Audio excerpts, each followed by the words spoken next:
What is it? The main thing I got from it was like this sense of feeling seen and validated. Well, why does it have to be this way? This book was placed in my hand for this moment. Insightful, learned a lot, wrote some quotes that I'm ready to like paint on my wall. I love this book! That we just kind of pull out some of the big themes that we see and talk about a few different ones. I apologize if most of my contribution has K-pop references. Alternative book title, The Feminine Mystique Part 2. You were really just gay all along. Welcome to the 100th episode of Book Club. With Julia! And Victoria. Oh my god! Triple digits. Triple digits, baby! We are two lifelong friends who read a book and talk about it each episode for 100 episodes! That is 100 books. Actually, more than 100, because one time we did like 2 books in one. It was too much. Actually, I think we did that twice. Yeah. The early days.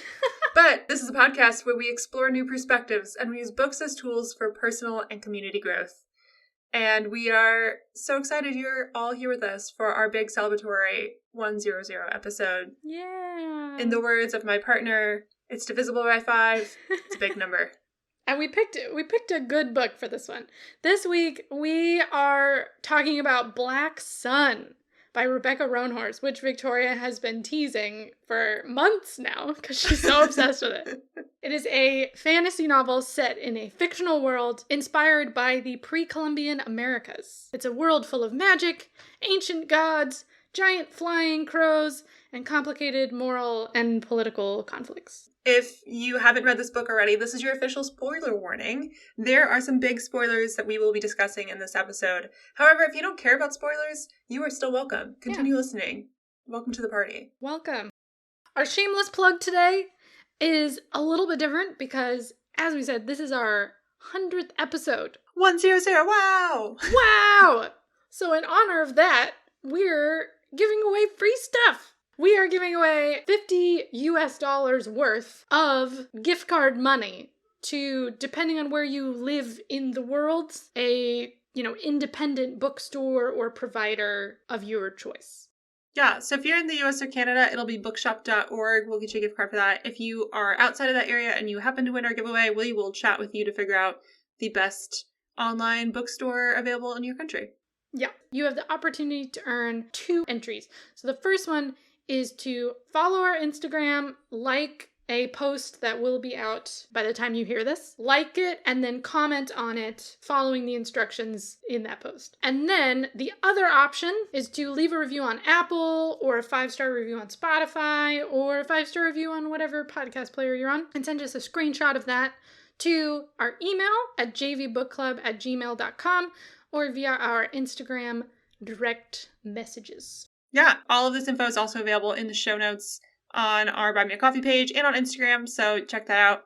We will be accepting entries until July 31st at 11:59 p.m. U.S. Central Time, and then drawing a winner after that, and we will reach out to you if you win. So thanks for supporting us through 100 episodes of this podcast. More than 100, honestly, because we release bonus episodes and mini episodes that we do not count in our running number total because apparently that's the choice we made a long time ago.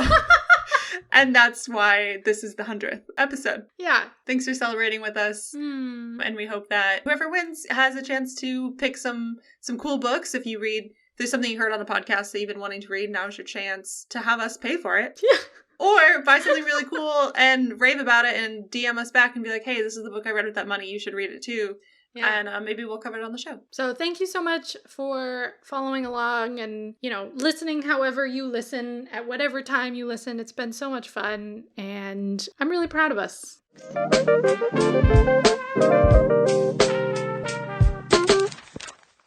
Okay, Rebecca Roanhorse, Black Sun. Mm-hmm. I will start first with my experience reading because I was the one who threw the book at you and was like, read it now! Someone I really look up to in the literary world had dropped the name Rebecca Roanhorse multiple times in a conversation, and I just nodded along like I knew who this person was. Mm-hmm. And I immediately went and Googled it on my phone when the person walked away from the conversation to be like, who is Rebecca Roanhorse? I need to know who this person is. So back when we read book 1 of the Broken Earth trilogy by N.K. Jemisin, the 5th season was like the first adult fantasy I'd read. Yeah. And so I was like, for recommendations, I just need to find things to recommend to myself because I don't have much to contribute to that portion of that segment of the episode. And I recommended to myself to read Black Sun. And literally less than 2 weeks later, I was in a bookstore and I saw Black Sun and I was like, cool, this is the moment. I'm going to buy it right now. Sometimes I recommend a book to myself and it takes like months and months until I finally get to it. And this was a very quick turnaround. And I find out later that Rebecca Roanhorse is from, like, she lives in Santa Fe now. And I was in Santa Fe. Like, I bought this book at, like, a local bookstore to her. I was at Collected Works in Santa Fe, New Mexico. It's a beautiful bookstore. I loved browsing there. So well curated. And I just had to read it immediately. I was supposed to be reading The Obelisk Gate, which is the second Broken Earth trilogy book. And I told Julia, I'm like, I can't. I'm going to get to it, but like, I have to finish Black Sun. I'm just like too engrossed in this world. It took over my life for a couple weeks when I wasn't like working or like out and about hiking or doing things with my partner or friends. I was like reading the book. That was like my only hobby. So I loved it and I'm excited to talk about it. And yeah, I'm a big Rebecca Roanhorse fan now and I'm excited to read more of her work. Yeah, Victoria, this is a very well-traveled novel because Victoria carried this book across the sea so that I could read her copy. I just imagine myself standing on like a 1940s like ocean liner and I'm like carrying the book with like the wind in my hair and I'm like, I'm coming for Belgium. Like the beginning of Titanic, but it's you with the book waving your hat. Yeah, absolutely. And so this book now lives with me. It will eventually make its way back home one day. So this book, I feel like I really had to build up momentum, and this is a pretty common pattern with me that I notice, like the pace at which I read books, where I read the first chapter and I give myself a little taste, or I read the introduction and then I put it down for a while, and people are like, aren't you reading that book? And I'm like, yeah, but I have to process, I have to emotionally prepare. Now that I know what's going to be in it, I have to like get myself ready. So I read the first chapter and it was intense, and I was like, whoa, okay. Hang on, we're gonna take a little break. So then I read the next little section and sort of met all the characters. And then the next time I sat down, I like got halfway. And then I sort of read the whole second half in like one fell swoop. It was just like, I couldn't stop from there. I think it was like once we reached that sort of all is lost moment where there's the big storm, where there's like the mutiny and Ciala turns into a mermaid. It's just that whole thing. And then also the riot after the funeral. Those two sort of moments is where it's like everything's going to shit. That was kind of the point where I was like, I couldn't stop. I felt like the world building was incredible, the moral complexity was fascinating, and one of my favorite things is like Roanhorse is so skilled at introducing details at like just the right moment so that you already know what she's talking about when it becomes important. But she just introduces it like right before. So like there was one time when I was really impressed with it where we got some part of like Narampa's backstory, talking about the Maw and something about the 4 Skyborn clans. There was some detail about that. And then we got the flashback from Serapio's childhood and his training. And the teacher references something that we just learned in the last chapter.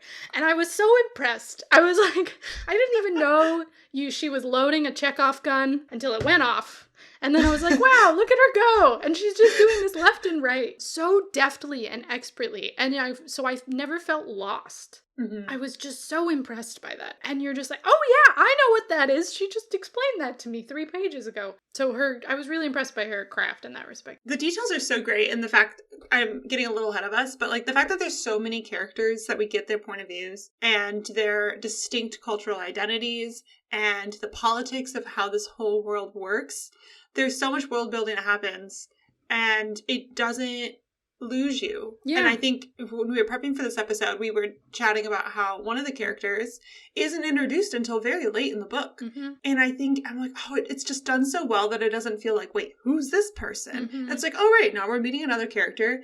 If we'd met him earlier, maybe we would have gotten a little lost because it'd been like one more character to try to understand. Mm-hmm. And honestly, not as much happens with that character in the novel. So then it would have been really spread out when we heard about him. Like, it just like worked so well. And like, yeah, the craft of like all these narratives on top of each other, helping explain each other and like wrap our brains around. I'm doing a lot of hand signs. Wrapping our brains around this entire world. Beautifully done. It's really intricate, but it doesn't feel overwhelming. And Victoria sort of helped me get some answers. But one, she's been choosing a lot of our fantasy books, which is a fun turn of events for me.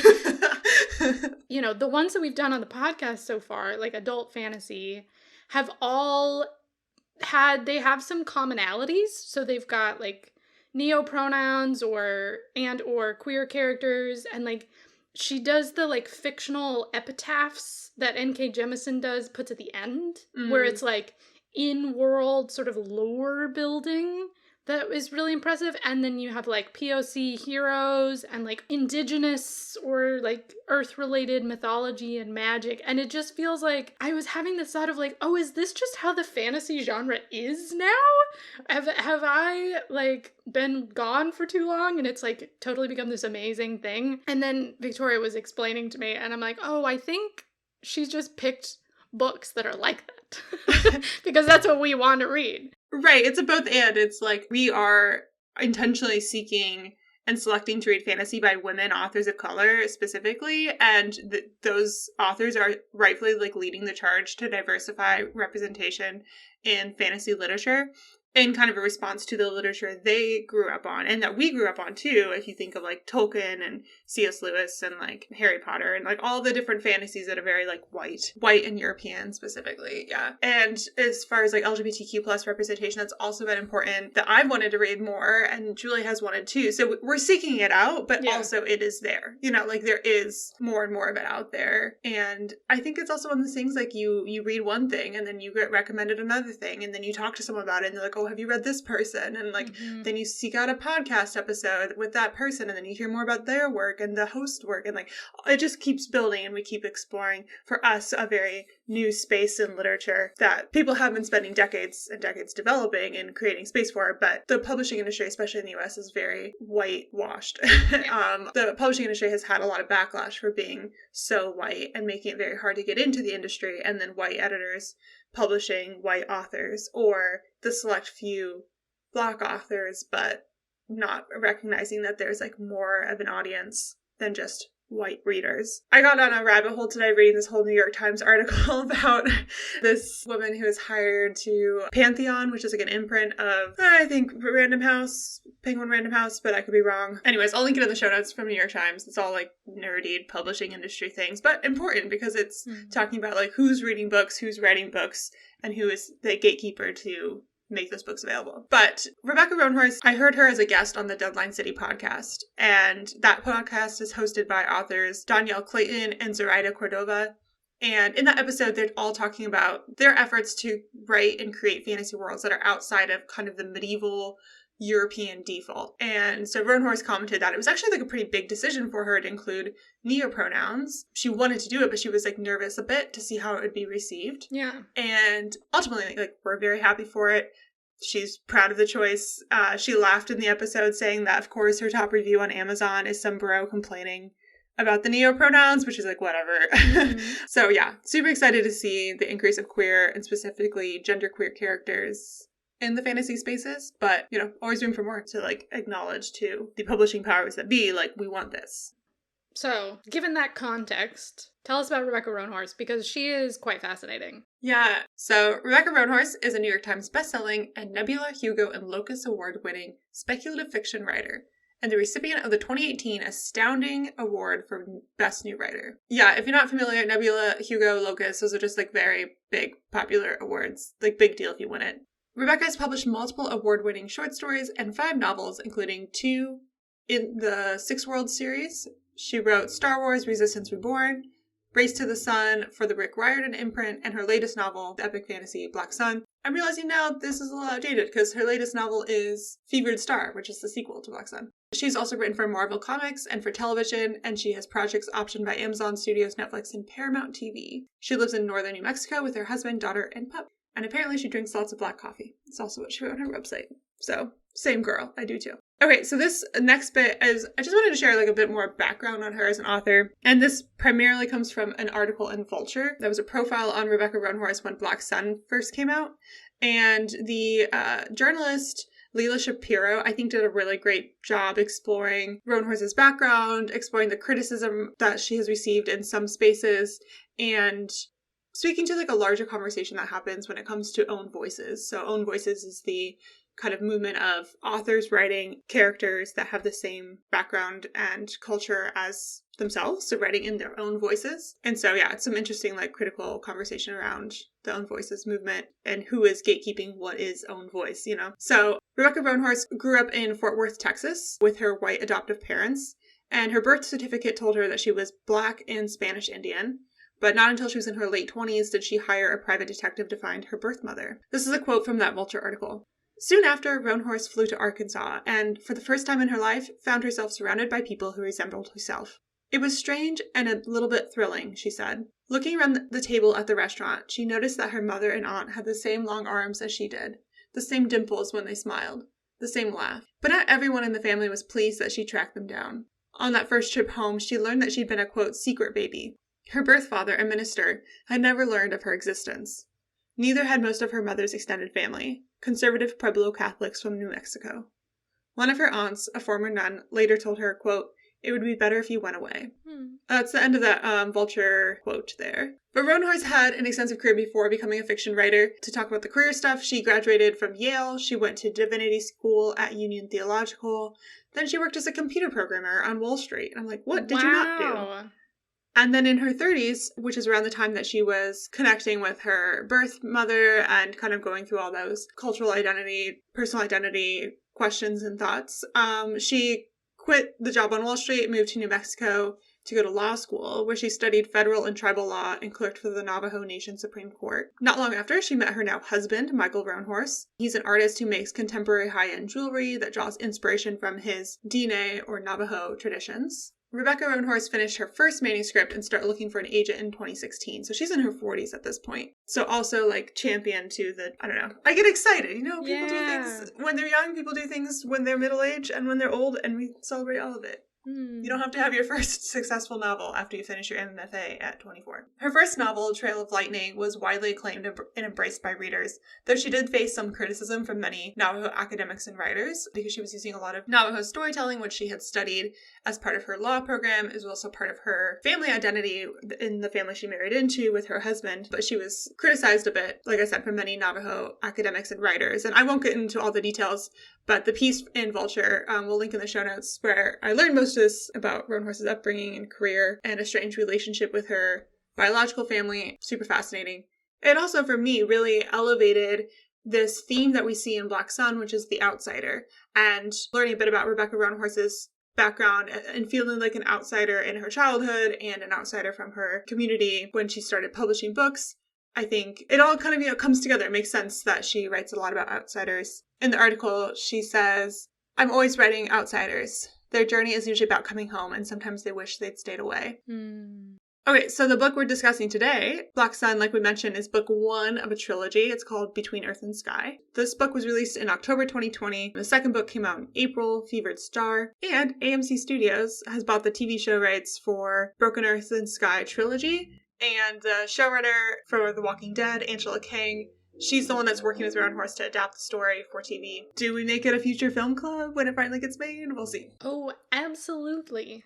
So, speaking of outsiders, I organized the summary by the characters because each of the characters, their stories intersect, but they kind of each have their own storyline. So, the book follows 3 and then eventually 4 main sort of point of view characters where the story is told from their perspective. The first one, the main dude, I would say, or maybe the one in the center, I don't know. His name is Serapio. He is a boy born in exile to a mother who sort of transforms him through magic into a vessel for a god by blinding him and carving sigils into his back so that the crow god can exact vengeance for the slaughter of the members of her clan, Carrion Crow, by the followers of the Sun Priest. So he is alone, and he's trained by many tutors to become the most capable vessel possible for this crow god. And he has to become a brilliant fighter, and even though he's blind, and so he becomes very dexterous. And during the main part of the book, it sort of takes place over this like core 20 days leading up to solar eclipse. He is traveling on a ship back to his homeland, where that sort of slaughter took place, the city of Tova, to fulfill his destiny and exact vengeance on the Sun priesthood. And along the way, he falls for the captain of the ship that he's traveling on, Ciala. Ciala is also an exile from her homeland among the Teak, a people made of women. They're sort of children of the sea, and they draw powerful magic from their mother, the ocean, sometimes even transforming into a mermaid under duress. I thought it was understood that, like, the word teak just meant mermaid in this world, but apparently they're two separate things. Like, I thought maybe that she was, like, secretly, like, maybe she had a human father, and so that's why she was, like, had legs. But no. They all have legs. Yeah, and so it's a surprise when she becomes a mermaid. So she's got some self-destructive tendencies, some family trauma, and she's sort of constantly trying to numb her own pain and loneliness through. She has a lot of sex, has a lot of booze, a lot of fighting, a lot of adventures. We meet her in jail. So that sort of sets you off the tone for this character. She's an incredible character. She's like that sort of kind of classic, like, sailor with a chip on her shoulder, tough on the outside, soft on the inside kind of character. And she's set free from jail and tasked by this mysterious rich merchant to transport Serapio to the city of Tova in time for the solar eclipse. But she doesn't really know what she's getting into. And so the two of them sort of bond over their shared trauma, power, isolation, and she falls in love with him. She uses her teak magic to make their treacherous journey, but her crew distrusts her magic, and mutinies. And so then Serapio kills them all to save her, and they make the rest of the journey together, just using their magic, toward what they both believe will be Serapio's death. Okay, we have not mentioned, you're doing great, this is great, but we have not mentioned that Serapio can see through crows, and he's like, uses them, and so this scene where he murders the entire crew with crows is super intense. It's really gross. Very gross. Yeah, they like eat the men. The men are gone when Ciala wakes up. She's like, did the crows eat them or were they thrown overboard? We don't know for sure. We don't really care because they were all assholes. Yeah, that's true. That's true. They were all gross. So that's all happening on the ocean. Then we also have Naranpa, or Nara, in the city of Tova. She's the new sun priest. She was kind of an odd choice. She was born in the Maw, which is the name for the slums in the city of Tova. So she was born very poor, and she's sort of an unlikely rise to power. She has a lot of reforms in mind for how to sort of amend the harm that was done to Carrion Crow in the past by the priesthood, and sort of move the priesthood away from the kind of empty ceremony into like a powerful force for good. Unfortunately, her ascension is not taken well, and she soon learns of this like massive conspiracy to overthrow her, and it reaches a lot farther than she expected. And so when the matron of Carrion Crow is murdered, Nara tries to like make amends with the matron's son, Okoa. Then a riot breaks out, and she loses any semblance of power she had left. And she desperately tries to seek help from her brother, and like a bunch of shit goes down. She barely escapes the attempted coup with her life. So she's like on a riverbank. That's where we leave her. And then finally, the fourth one, Okoa, the son of the murdered matron of Carrion Crow, he's introduced about halfway through the book when his mother is murdered. And so he's mostly trying to figure out what happened. And kind of the next course of action should he do like war or politics or, you know, trying to make peace with the Sun priesthood, or turned all these religious fanatics who are waiting for the Crow God's return. And he learns about this religious group, and through the religious group who are waiting for the Crow God, and also through his connection to, they like fly on these giant crows, which is the coolest thing ever. through his connection to these crows that, like, the manifestation of the crow god, Odo Sendo, is in the city of Tova, ready for the solar eclipse tomorrow to, like, take his vengeance. And so he finds Serapio in the aftermath of this massive slaughter of the priesthood, just, like, barely alive, surrounded by crows, and Okoa takes him home to the home of the crows to recover. And so Serapio's mission has not quite been fulfilled because Nara is still alive, but he ushered in this new year of the crow, and the sun is stuck, and everyone's sort of stuck, and what's going to happen next? And then it sort of ends. And then we throw the book across the room and we look for book 2. Yeah.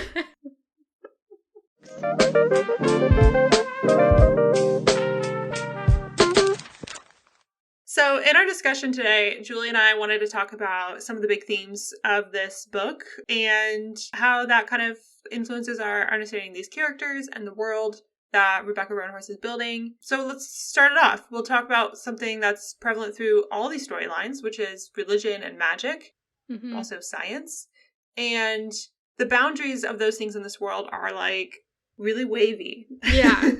So much of the central conflict of this book is about religious, spiritual differesences and the power dynamics from these different institutions. Yeah. I mean, the whole sort of central conflict, their whole society of Tova and really the outer regions as well is set up around, like, they crushed all the sort of regional gods and just set up this sun priesthood that was supposed to be based on science. But that science is tracking the stars to, like, predict the future.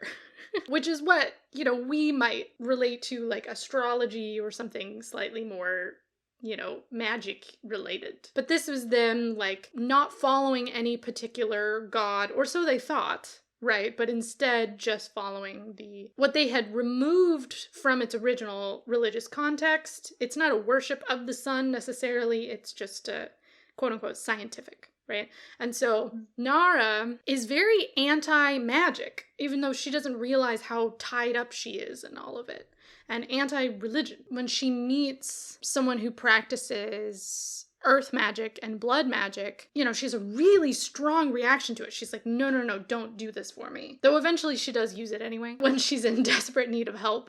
It's just interesting sort of seeing, because these words of magic and science and religion are words that we have very particular frames around, you know? We keep them all very separate, you know? Anyone who practices a religion is like, it's not magic. But then it's also very distinct from science, right? Because we, at least in our Western white context, have these very, very distinct boxes. And so when Roanhorse uses those words to talk about very different things, it's really fascinating, and I feel like gives you a kind of perspective of, like, oh, maybe these aren't that different, you know, if just sort of rearranging them a little bit. And because you just sort of go, yeah, but you're all kind of doing the same thing, aren't you?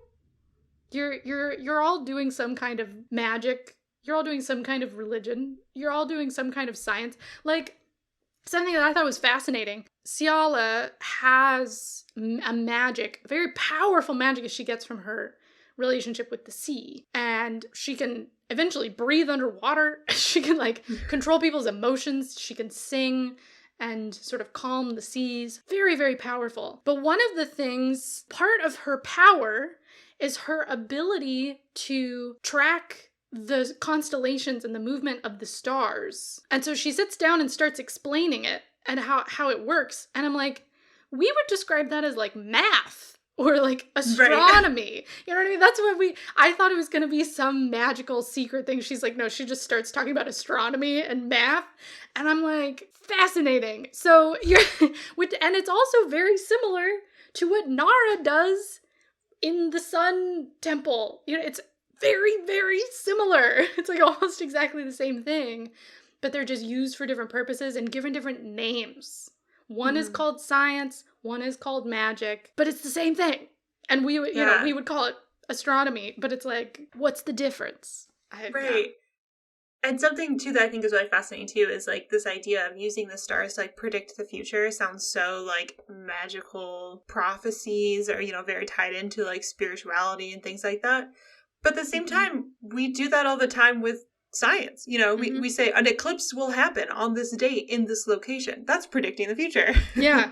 But yeah, like you said, it's just different terms for it and different perspectives on it, and I really appreciate it. I think that's something I really liked about the book was this discussion of magic and religion and how it tied into beliefs and politics as well. So from the inside of all of these groups, there are very important distinctions between what is considered quote right practice and what is other or bad or wrong practice. Or we see this a lot with the crew on Chiala's ship. Like, she has proven to them that she's a really good captain because she has this magic.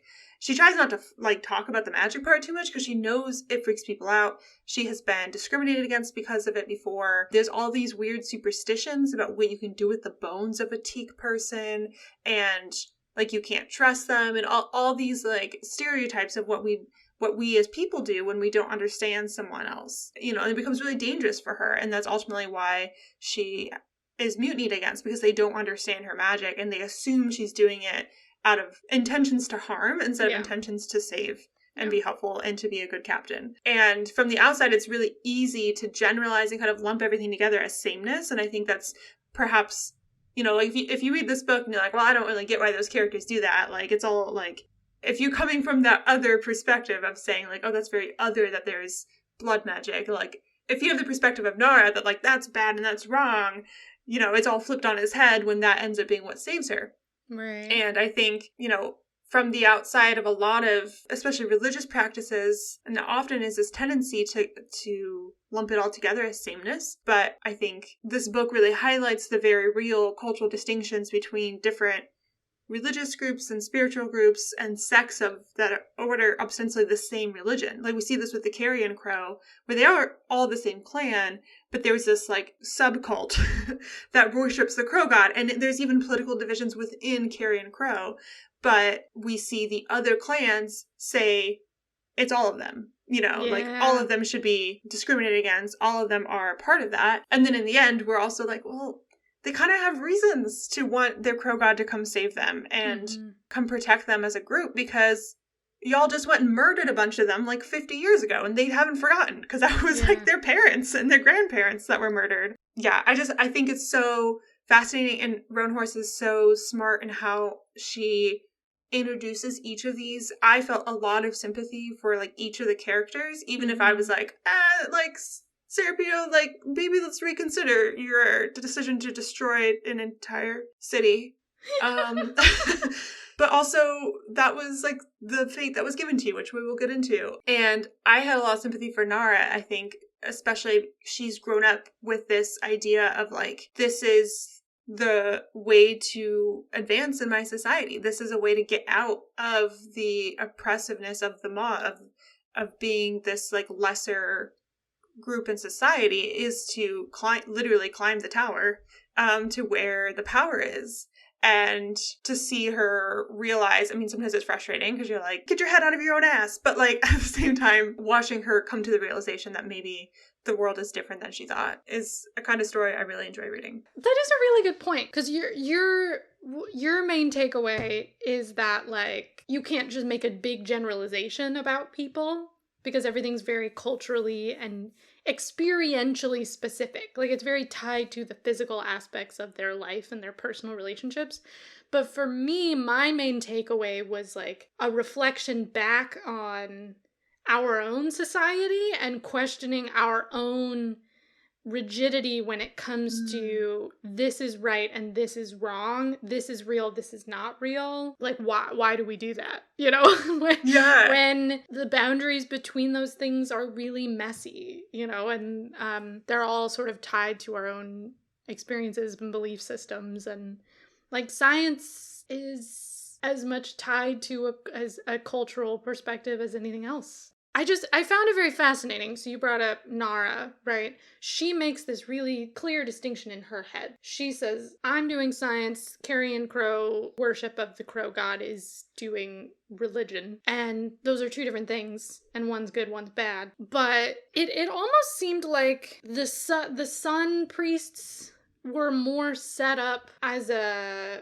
political tool rather than based on any particular belief system. So it felt like they were sort of a figurehead, a symbol that could guide their rituals, right? And sort of unify these four clans. That it wasn't really about what they believed necessarily. It was more like symbolic and ritualistic, which is a lot of what religion is anyway. So it was set up to be this political thing, but then we learned from Serapio that the sort of essence of the sun god is in Nara, and she doesn't even know.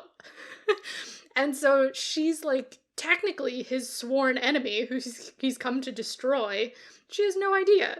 Right? Because she's been usurped for political reasons, for political power because of her position. So there's so many different layers to this conflict, but all the lines sort of blur together in a way that you can't quite pull apart, like, what is political, what is religious, what is magic. It's all kind of mush. Yeah, I think what makes this world also feel so real for me and so immersive is that it is as messy as ours. Mm. You know, it's as messy as reality, but it's fantastical because they're flying around on giant crows and like that's really cool. The big water striders sound amazing. Yeah. But the elements of the religious is political and the political is spiritual and magic is a part of all of it in the society and you can't really tear it apart. And for the characters who think that they are part of only one thing, that part of their storyline is realizing they're part of something bigger. So like Nara is so focused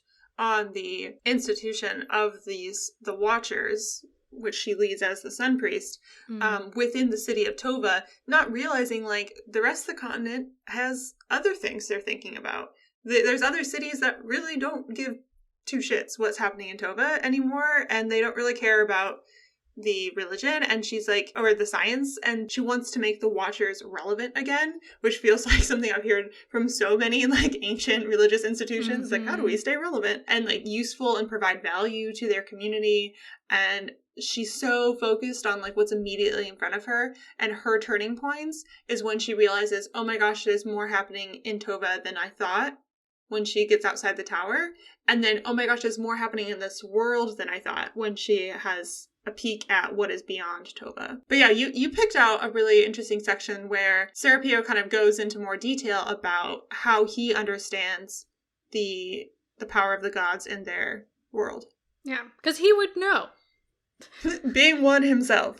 Being one himself, he would know. So he doesn't want to tell Ciala like what he's about to do. So they're sort of talking about the prophecies about the return of the crow god and everything. And Ciala goes on to this rant about how much she hates prophecy and superstition and how it's like ruined her life in so many ways. And she says like prophecies are a breeding ground for opportunists, an excuse for bad behavior. Can't trust them. They'll steal your bones for a chance at destiny. And literally, they have stolen her bones. So then he tells her, like, you don't understand.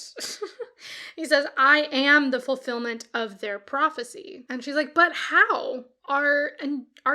You're just a man. I thought prophecies required children of gods born to mortal women or something. Gods can be made in other ways, he said quietly. Raw materials can be found and shaped, molded into a form that can contain a god. What does it mean, Serapio, that you're a god? What is a god? I don't understand. It is said that thousands of years ago, our world was once populated with gods. They are our ancestors. But there was a great war, the God War, and many were killed.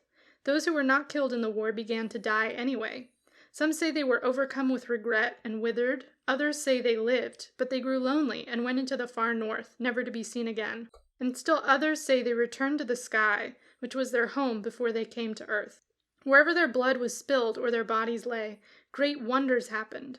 Mountain ranges burst from flat lands, rivers gushed water like divine blood, Stars were born in cataclysm, and in everything they left bits of their power. The sun and stars, the creatures of earth and air, the very rocks and rivers and seas. Once humans discovered that the objects, places, and creatures around them held power, they began to manipulate them for their own desires. Many societies call that witchcraft, pulling power from one source and putting it into another, usually an object for your own use, like an amulet or a potion. The sorcery of Quacolans and the southern coast is similar, only they also complement the power transfer through blood and sacrifice to achieve ends that witchcraft could not fathom. The priests reject it all, saying that their study of the sun and stars is reason and not magic. But my old tutor believed it was not always so for them, and the priests have only forgotten their magic. And Ciala says, "And which are you?" He says, "I am something else. Although sorcery was used in my making, I am an avatar of a god. I am the object, the vessel, that contains the power. But unlike the sun or a stone or a sea, I am, as you say, a man. But not just a man, Ciala. Don't make that mistake. I am also a god." So there you have it. Everything is magic. And I really liked that sort of explanation of, like, there's power in the physicality of the universe. Power is in the transfer of energy. It's in the physical objects around you. It's in your own body. It's in your own blood. So everyone has sort of a different, it's in the stars, right? Everyone has a different name for it, different explanations. They latch onto different specific aspects of it, you know, based on their surroundings, you know what I mean? So the people who live in the earth use the earth, the people who live on the sea use the sea, you know, and the people who live very up high in the mountains use the sun and stars, but it's all interconnected, and I really enjoyed that.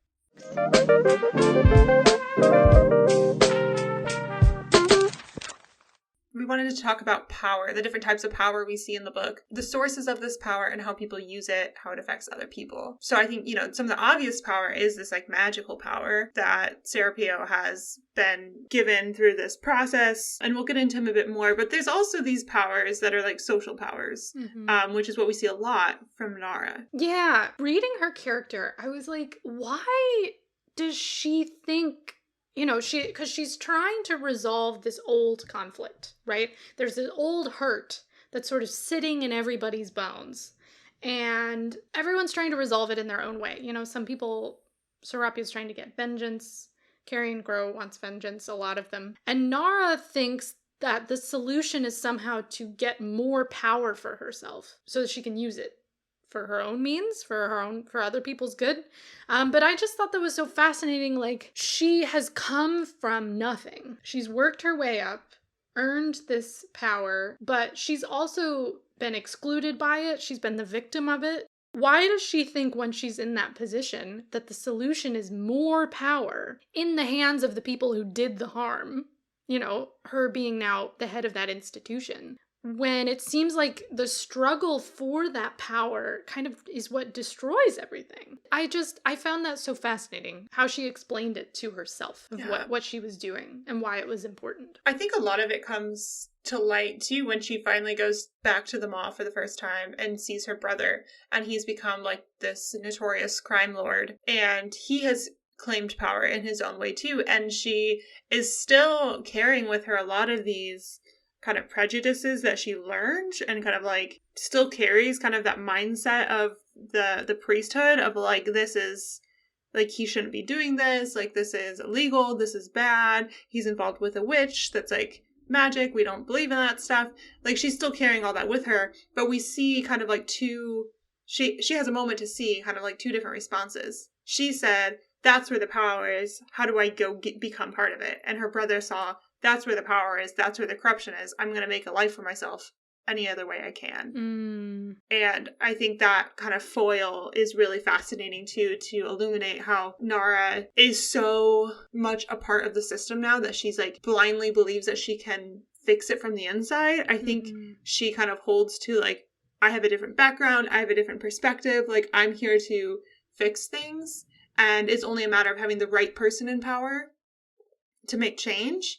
But once she does become Sun Priest, she realizes she climbed to the top of a house of cards. Like, it was never built for her anyways. Yeah. And we see the powerful players in this world are all kind of conniving against her to oust her. and to bring someone else up who's been more raised in the system to become the Sun Priest in her stead. It reminds me a lot of a character we talked about in our last episode, Ace of Spades. There's a character that's very similar. Chiamaka has kind of played the game. She's fought against the odds to hold on to all this social power, but then it's revealed in the book that the game was always rigged to see her fail. I think Nara has a similar experience, and by the end of the book, she's only just beginning to question the system of power that she clawed her way to the top of. And so I think in the following books, we're going to see a lot more about how her worldview continues to change as more of the curtains are drawn back on what was really happening and how the world really is. Because even though she's from the Maw, she hasn't been back there for a long time. Like, she's been isolated in the tower where the Watchers live with all the privileges that come with being part of the priesthood for so long that she, I think in many ways, has lost sight of the rest of the world. But she still does retain some magical power that she discounted, which is so fascinating, right? Because she gets deposed politically, but spiritually she still has some vestige of the sun god in her, and which is why the conflict isn't over, because she's still alive. And so the power that she spends the whole book discrediting is all she has left, actually. Which is so it'll be interesting to see her relationship to that power change and maybe change her perspective on what power is. And then obviously the most obvious symbol of power in this book, probably the strongest character, is Serapio. You know, he is the crow god, and he's created for the purpose of vengeance. He trains his whole life for it, for these sort of 12 minutes. He has a 12-minute window of the eclipse to, like, release enough power to swallow the sun, literally and sort of metaphorically. And another thing that I found so fascinating is that he follows through with it. And not necessarily for all the reasons that he's been told he should do it. He follows through because of, like, the stories that his mother told him about her people who had been harmed and repressed. And he clearly demonstrates, like, he has his own moral compass, where, you know, he uses his power to sort of fiercely defend the people he loves. Sometimes maybe a little too fiercely. You know, maybe we want to back off. Maybe we want to not eat all the people with the crows. But he is, you know, he has this very strong sense of justice, and as soon as he's connected to all the crows in the world, apparently, he wants to fight for them. And anytime there's a threat of harm to them, he's like, I'm going to learn how to do this so that you can't hurt them. I feel like his biggest inspiration is his mother, though. I feel like there's more to her story. We get a lot about her from other people's perspectives in the flashbacks. And also, something that you figure out later on is that she's the one writing epigraphs at the beginning of the chapters about her observations about crows. Yeah, it took me, like, most of the novel to realize that was her. Yeah. Even though it has her name on it, I just, like, didn't piece it together. But she wrote those when she was, like, 12. Yeah. Like, her observations on crows. I feel like there's more to her that we'll probably learn now that he's in Tova. But, it seems like he really he has his own very personal drive, and part of it is for his mother and for her people and for his people. But it just, it really raises the question of, like, does he have a choice? Is it destiny? Is it choice? He seems to have a really complicated relationship with his own power. It's such a fascinating question, because we learn how Serapio's mom and the people who train him that we learn she was, like, collaborating with, they basically rigged destiny in their favor, right? They had these, like, prophecies and understandings of, like, what would bring about the crow god, and they're like, okay, our savior isn't just going to appear. We need to make this happen, and set a very specific plan to have all the pieces in place to fulfill this prophecy in a specific way that would ensure that he would be a vessel for the crow god. It's really interesting, and I think it'll be very fascinating to see Serapio in the coming novels, considering he did not think he was going to survive. Yeah. And so he had no plans for his life after this point. No. And so it seems like a identity crisis on its way. Oh, yeah. Because he drew a sense of purpose from feeling like he's going to disappear so that this vengeance can occur. And so he didn't really matter. Going back to our, comment way up near the top of the episode about this being a story of outsiders, I find Serapio a very interesting outsider because he feels so much affiliation and camaraderie and connection to the Carrion Crow clan, but he has never been a part of it. He was an outsider in the village, in the town that he was raised in. His father saw him as other after his mom had, done the ritual to make him the vessel for the crow god. His dad wants, nothing to do with him. He has, no friends. These people come and train him. We learn he ends up killing them one by one when they've pretty much finished teaching him all they can teach him. And that's his only kind of connection to the outside world, except for the crows. The crows become his friends. They become his community. And so it makes a lot of sense that, if anyone's going to hurt the crows, he's coming for them because, these are the only beings that have been there for him. And it seems that he kind of grapples with this a little bit towards the end of the novel as far as, my people may not even accept me. They may not even realize that I am their savior, that they've been asking for, that they've been praying for and waiting for. And he's willing still to give the rest of his life to protect and fulfill the prophecies for this people that hasn't ever really been his community anyways. So I think we'll get a lot more about community and belonging for Serapio. Yeah, because, part of the reason that he and Ciala bond and feel so drawn to each other is because they are both such outsiders.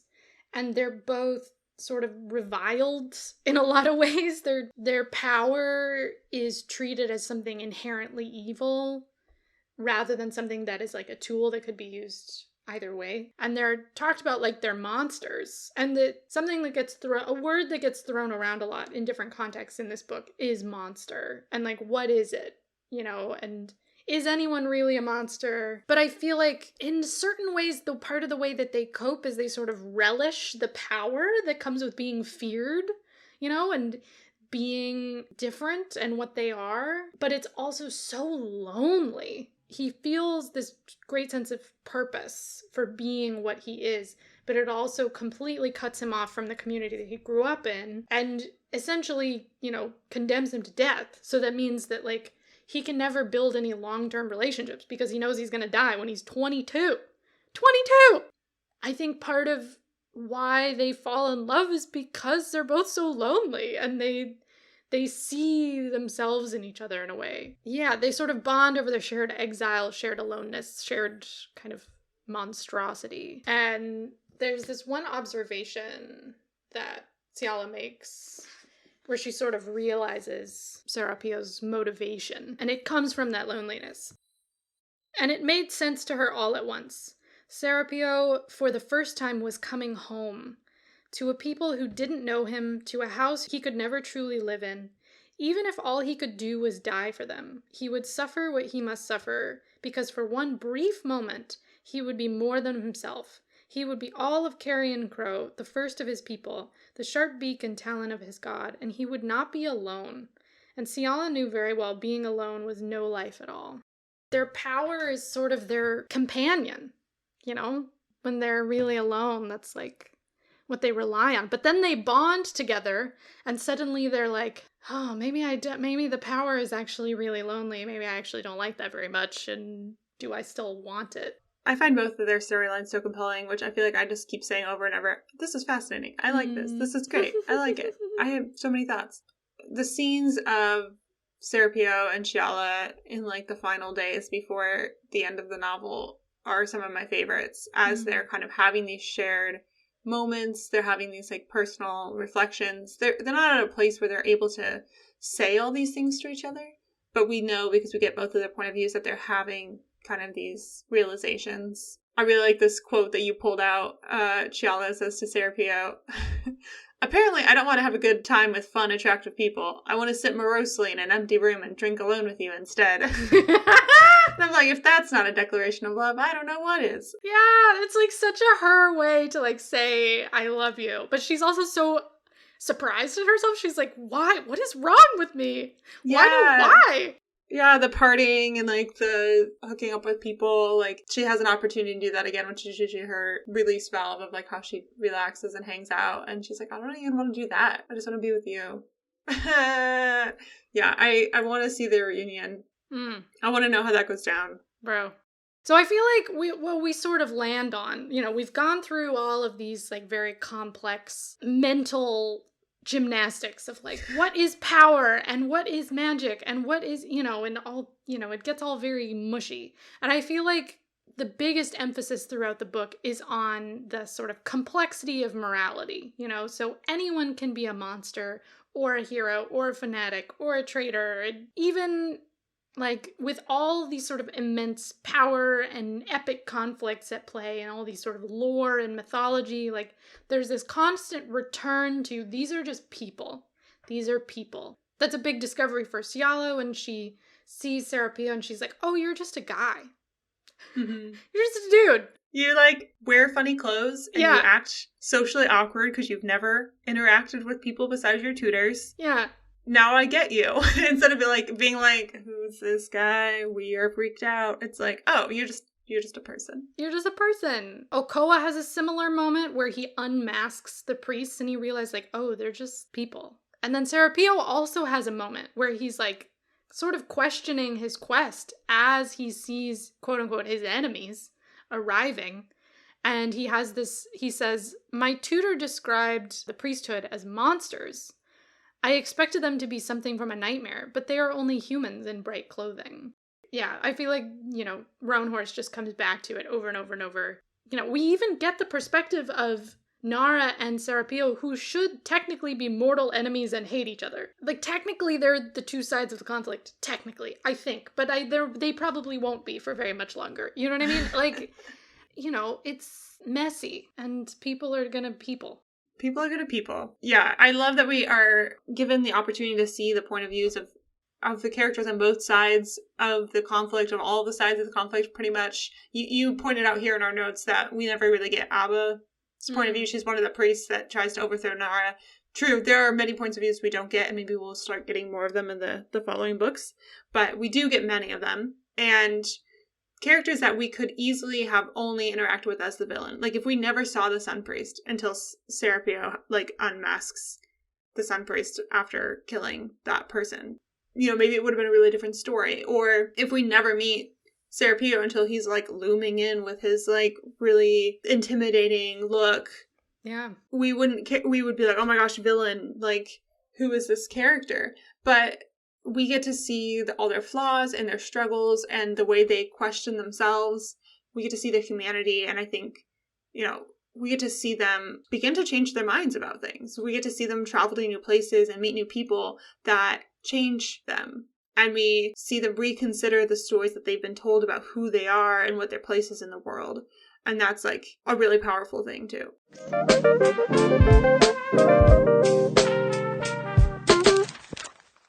Oh, so, wow, what a book. We're left on such a big cliffhanger. Do you have, I just wrote a bunch of things of questions that I have, but what are your questions? What are your thoughts about where we are going to go next? So we didn't even talk about Iktan, who's a big character in the Nara storyline. Z is someone we think we trust, but then not someone we trust. And it's I don't know. It feels really We uncertain. Never get that reveal on Sir's intentions, and then there's an implication because Okoa doesn't recognize the person in the knife priest. That's Iktan's position. Okoa doesn't recognize her, who's wearing the outfit. So it's sort of implied that Iktan is still alive somewhere. It's we don't know what Z is up to. And Iktan has, in previous parts of the book, not been the person in the knife priest. That's been a recurring thing for Zer. So I'm really curious there. I think Serapio is gonna have some sort of crisis. Yep. Because he doesn't know why he's alive. I think Okoa has a lot of big decisions to make as far as where he's he still hasn't truly had to decide yet how he's going to lead and how he's going to work with his sister, who's the new leader of the Carrion Crow. I think everyone's just going to be having identity crises all over the place. Nara's going to be I'm not the Sun Priest, but apparently I am. I'm curious how she's going to find that she still has that power. Yeah. And what she's going to think about it. I feel that seems like a good book 2 plot, is we expand the world a little bit, we learn a little bit more about the lore and the backdrop, but it's just the characters running around being like, who am I? What is my purpose? And then by the end of the book, they would slowly figure it out. And then like book 3 could be like the larger battle at play. Yeah, exactly. Whatever that is. Yeah. The biggest thing for me though is like, what the heck is Ciala gonna do? She can't use her magic because she's so far away from the sea, which is where she gets her power. She doesn't know what happened to Serapio. She doesn't know he's alive or dead. She's like, she tries to get to him and she can't, and it's like, oh, so scary. She's probably gonna go and try and find him, I guess. But he's like chilling in the Crow house. Not like the Crow clan, but like literally the house of the crows. With the birds. Giant birds. The giant birds. And he has no idea what he was doing. Yeah, because I feel like all the other main characters have reasons to be in the city, and Ciala does not. In terms of like, she doesn't have a job. Her job is on the ocean, sailing boats. That one I'm very curious about, but I can't wait for their reunion. Oh my god. It's gonna be so heartbreaking and amazing.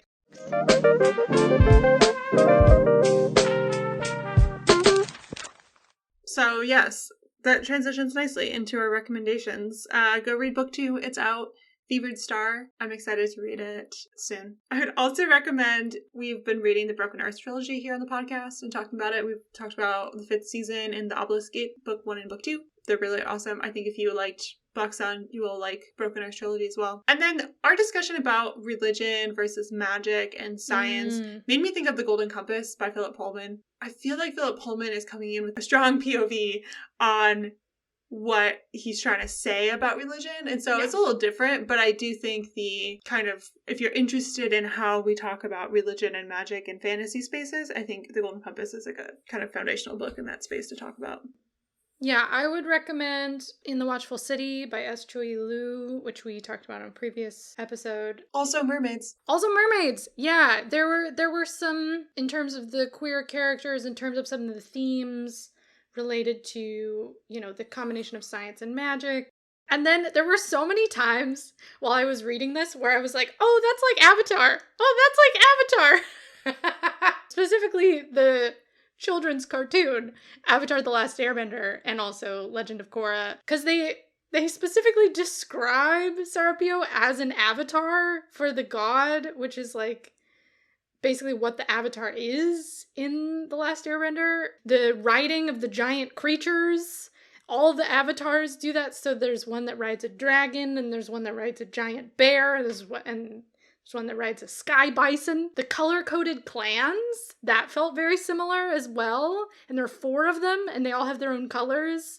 And they all wear the colors, and it's like on their banner, and it's associated with an animal, and it just, the sort of different conflicting types of magic and technology and mythology. Like, there were certain things that I was like, this is kind of like Avatar. The central storyline, very, very different. But there were just certain details where I feel like if you enjoyed that aspect of this book, you would really enjoy the show. Okay, and then our last segment of the show, things we are currently obsessed with, things that are bringing us joy. I have not stopped working on my paint by number for the last week. I love this. And it's a delight. I picked it up at Michael's.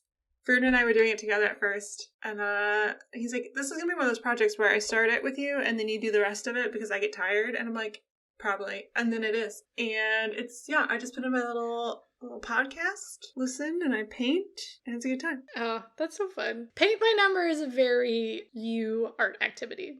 Oh yeah. It's like the cousin of the jigsaw puzzle. Yes! It's telling me what it's supposed to be.